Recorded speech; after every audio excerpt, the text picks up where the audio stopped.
Let hold this up。 大家好，欢迎来到最新一期 by TKazuya。今天我们来玩孩之宝漫威传奇挂卡商品银武士。拆盒取物，人物本体2把武士刀就是全部。银武士是漫威宇宙中颇有名气的人物，本名矢志田侍郎。他登场过漫画、动画、游戏、电影等媒介，拥有不同的起源设定。今天我们不展开讨论在1974年7月夜魔侠第111期初亮相造型，只关注于经典形象银武士。关于银武士漫画故事太多，我从中筛选了个人喜爱的章节，是1988年12月来自老朋友 Chris Claremont 编剧 John Buscema 绘制的金刚狼个人漫画期刊第2期故事。在之前潜行金刚狼的节目里提过罗根死而后生的第一场冒险故事，濒死的小岛提及了村正黑刃所在之处，就咽气了。1周后，金刚狼追寻小岛给予的线索，来到漫画虚构都市马德里普的机场。此时金刚狼已经伪装起来，秘密等候他要保镖的对象，一位长发女生林德赛麦卡贝。林德赛刚入境，正准备见自己的好闺蜜杰西卡德鲁，却在上的士前撞上了一名头戴帽子的独眼中年人。林德赛没好气的抱怨2句，就出发去皇家酒店，完全没有发现车后的骚动。麦卡贝一副进大观园的感叹，没多久就被侍从推进了酒店房间。屋内一男一女正抱胸插袋等候多时，直接翻开搜寻林德赛行李箱，却一无所获。侍从最早失去耐心，掏出西刃尖刀威胁林德赛，质问道：“黑刃在何处？”此时房门突然砰的应声飞散，林德赛见到刚才机场所见之人，踹门入场，奋战3名凶徒，闪转腾挪之际，徒手轻松 KO 3名持枪亚裔。林德赛捡起左轮手枪指向眼罩男，质问情况。金刚狼还在变种人学院的时候跟林德赛曾经认识，为了不暴露身份，战斗中并未使用钢爪。此处遮遮掩掩说小岛派他前来护驾，麦卡贝不以为然，表明自己更愿意与小岛面谈。画面眼罩的金刚狼解释道，小岛已死1周，无法相见。林德赛震惊之余根本不信，说昨日正是小岛通知他从三藩市飞来此处与杰西卡碰头。眼罩用火柴缓缓点燃雪茄，笃信林德赛昨日电话之人明显不是小岛本尊。林德赛喃喃道出，黑刃正在杰西卡手中，并且他正在前往电话之中小岛约会之地。眼罩暗想，杰西卡这恐怕是奔赴在自己葬礼的路上。画面一转，林德赛来到马德里铺低城区一处热闹酒吧，这是小岛约会之处，里面尽是下头男，正欲前来骚扰林德赛，眼罩却强势发言震慑现场。看来他是这儿的老顾客，老板娘不用问就知道眼罩常喝什么。林德赛效仿眼罩要了一杯相同的饮料，不料一杯下肚，连站稳都做不到，却跟名为贝利的老板娘熟络起来。眼罩让麦卡贝留在吧台，自己独自寻找杰西卡。即便林德赛不愿意，眼罩还是请贝利看好这位任性女孩。上了酒吧2楼的眼罩一边反刍过往事件，一边仔细查房。正发现一间房间一片狼藉之时，背上就被碎石击中弹开。转过头来，眼罩目睹了一位破墙而入的老面孔，一身银甲光辉熠熠的银武士矢志田侍郎。二话不说，眼罩直接开打，为了隐藏身份，甚至不能钢爪出鞘，这令眼罩陷入苦战。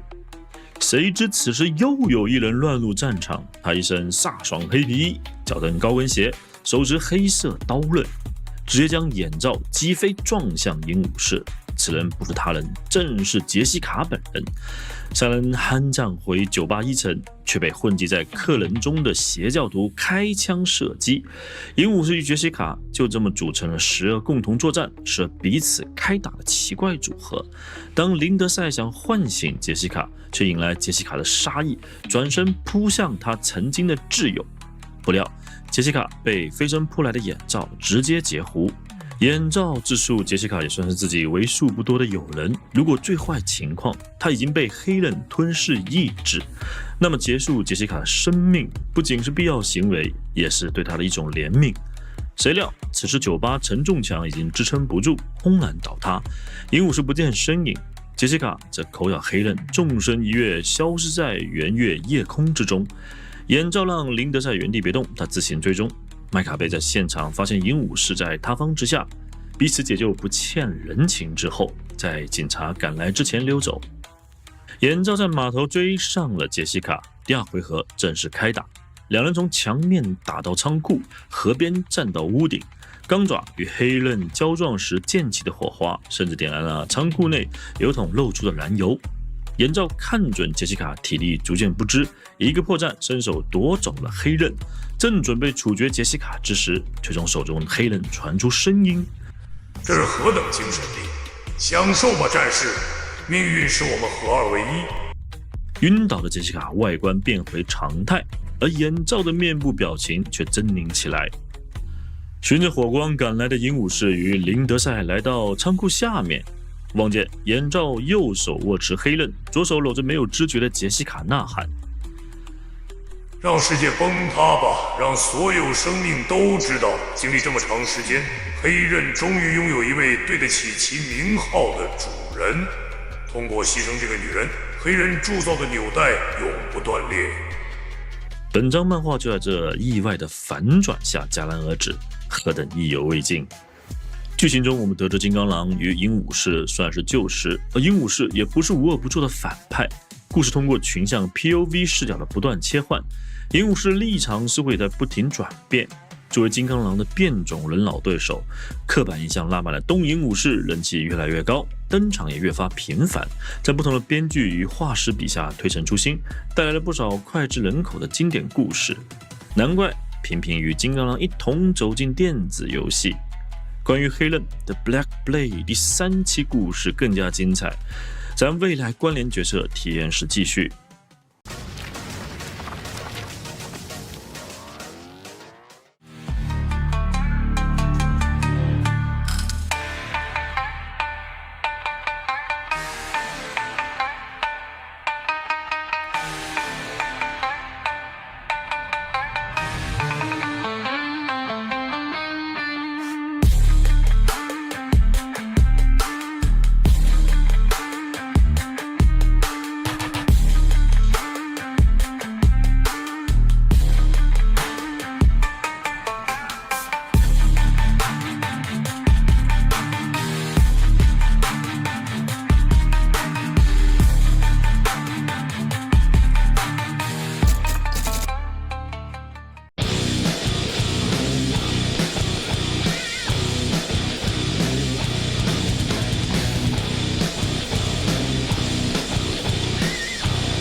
银武士整体手感偏向漫威传奇老玩具，无论是用料还是关节，都是2020年前后产品体验，颇具时代性。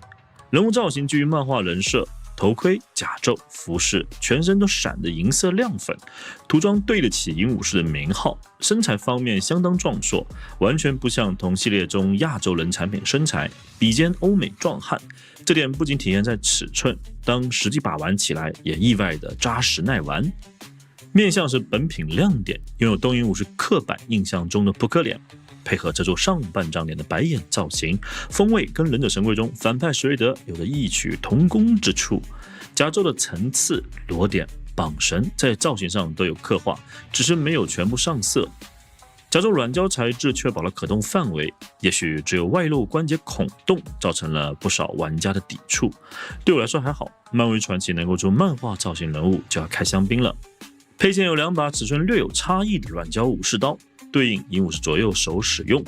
挂卡没有附带漫画中的妖刀春正，本来觉得有点可惜，好在我们能够在漫威传奇黑脸狼的挂卡中找到。Catching light, silver ghost against the night. Swim a tight jet, ice through my core. I don't take orders, I settle scores.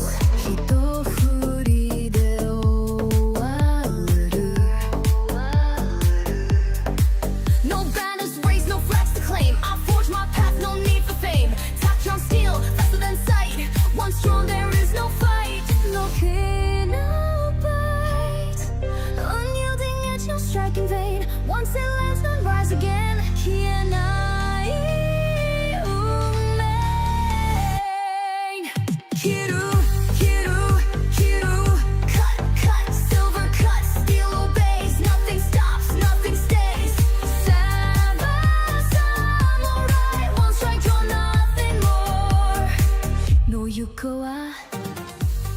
寸量银武士身高，头盔冠部接近7寸，身材高大，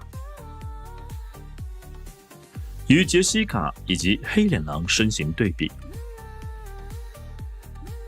与游戏版银武士身形对比。小直来说，挂卡银武士符合我个人心中对漫画造型的所有想象，从平面走进现实世界立体化的具体呈现。白银造型，高大身材，耐玩手感，够用武器。以漫威传奇挂卡产品的定位来说，已经超出预期。假如玩家对银武士漫画故事有好感，那本品值得入手。沉迷漫画故事的我，心中最大的愿望就是漫威传奇将关联人物都陆续出品。春正平一版皮衣杰西卡赶紧公布。Pody Sub 是档探索玩具乐趣的体验型节目，今天就聊到这儿，咱下期见。